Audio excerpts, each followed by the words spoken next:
नमस्ते दोस्तों, आपका स्वागत है हमारे सरकारी YouTube चैनल में। यह रिपोर्ट उन लाखों पेंशनरों के लिए समर्पित है जो हर सरकारी घोषणा, हर बैठक और हर खबर का इंतजार इस आस में करते हैं कि शायद आज उनके लंबे संघर्ष का समाधान मिले। आज हम चर्चा करेंगे केंद्रीय न्यासी बोर्ड (CBT) की उस महत्वपूर्ण बैठक की जिसने एक बार फिर यह सवाल उठाया है कि क्या देश के पेंशनरों के लिए 7,500 रुपए की सम्मानजनक न्यूनतम पेंशन अब हकीकत बनने जा रही है। यह वीडियो आपके लिए बेहद खास है क्योंकि हम इसमें न केवल CBT की बैठक के निर्णयों का गहराई से विश्लेषण करेंगे, बल्कि आपको बैठक की पूरी कार्यवाही और अधिकारियों के बयानों का सार भी समझाएंगे। हम जानेंगे कि किन मुद्दों पर गहन चर्चा हुई और पेंशनरों के लिए भविष्य में क्या नई सुविधाएं मिल सकती हैं।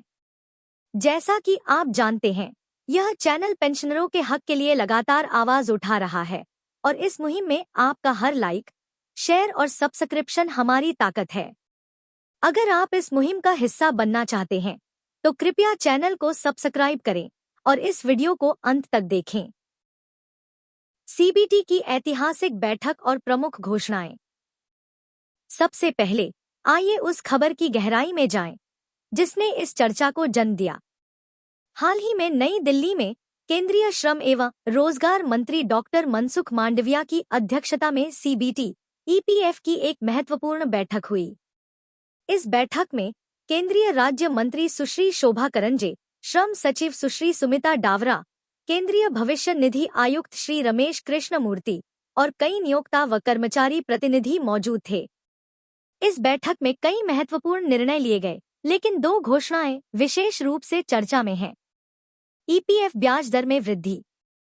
बोर्ड ने वित्तीय वर्ष 2024 से 25 के लिए कर्मचारी भविष्य निधि EPF पर 8.25% की ब्याज दर की सिफारिश की है। यह 6 करोड़ से अधिक EPF ग्राहकों के लिए एक सकारात्मक खबर है।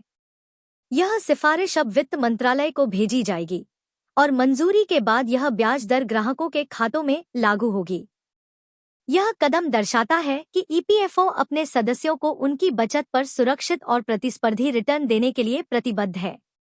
EDLI योजना में सुधार।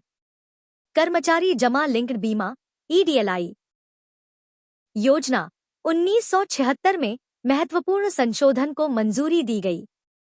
इस योजना का उद्देश्य कर्मचारी की मृत्यु होने पर उनके परिवार को वित्तीय सहायता देना है। संशोधनों में शामिल हैं बीमा राशि में वृद्धि, मौजूदा बीमा लाभ को बढ़ाने का प्रावधान, सेवा के पहले वर्ष में मृत्यु पर न्यूनतम लाभ, जिन कर्मचारियों की मृत्यु सेवा में शामिल होने के 1 साल के भीतर हो जाती है, उनके परिवारों को न्यूनतम सुनिश्चित लाभ मिलेगा। गैरअंशदायी अवधि के बाद लाभ, जो कर्मचारी कुछ समय तक सेवा से बाहर रहे लेकिन बाद में वापस आए, उनके परिवारों को भी लाभ मिलेगा। सेवा की निरंतरता में उदारता, लाभ गणना के लिए सेवा की निरंतरता को और लचीला बनाया गया है।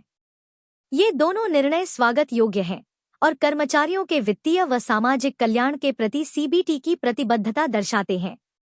लेकिन इन सबके बीच पेंशनरों का सबसे बड़ा सवाल अनुत्तरित रहा, न्यूनतम पेंशन का क्या? पर्दे के पीछे की कहानी, अधिकारी के बयान का विश्लेषण। बैठक के बाद एक सार्वजनिक कार्यक्रम में एक वरिष्ठ अधिकारी ने जो बयान दिया वह पेंशनरों के लिए बेहद महत्वपूर्ण है। आइए उनके बयान के प्रमुख बिंदुओं का विश्लेषण करें। बैठकों की कार्यशैली में बदलाव।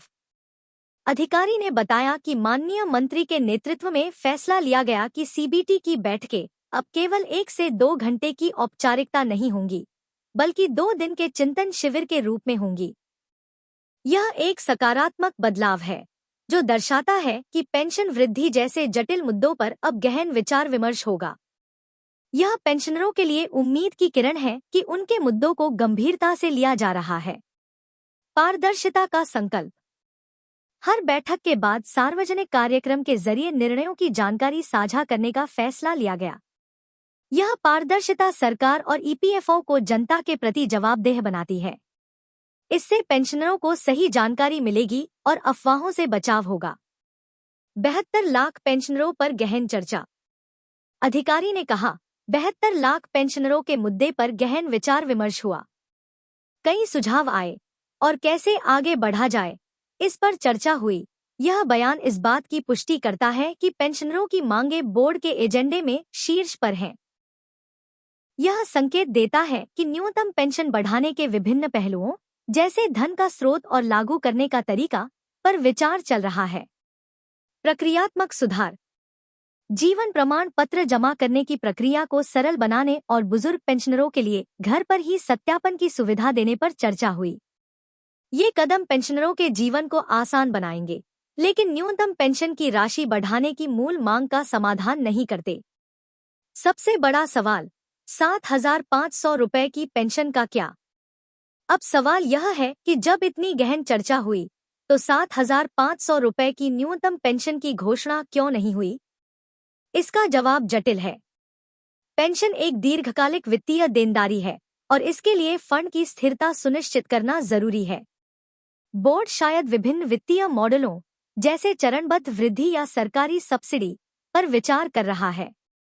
अधिकारी के बयान से स्पष्ट है कि इस मांग को खारिज नहीं किया गया है, बल्कि इसे लागू करने के तरीके पर मंथन जारी है। यह निराशाजनक हो सकता है कि तत्काल घोषणा नहीं हुई, लेकिन यह आशाजनक है कि मुद्दा सक्रिय विचाराधीन है। भविष्य की राह और हमारा संकल्प। सीबीटी की बैठक ने कुछ ठोस परिणाम दिए, जैसे ब्याज दर में वृद्धि और ईडीएलआई में सुधार। पेंशन वृद्धि पर गहन चर्चा भविष्य के लिए उम्मीद जगाती है, लेकिन तत्काल घोषणा न होना निराशाजनक है। ऐसे में हमें धैर्य के साथ अपनी आवाज को और बुलंद करना होगा। इस चैनल के जरिए हम आपकी मांगों को उठाते रहेंगे। आप भी इस मुहिम का हिस्सा बनें।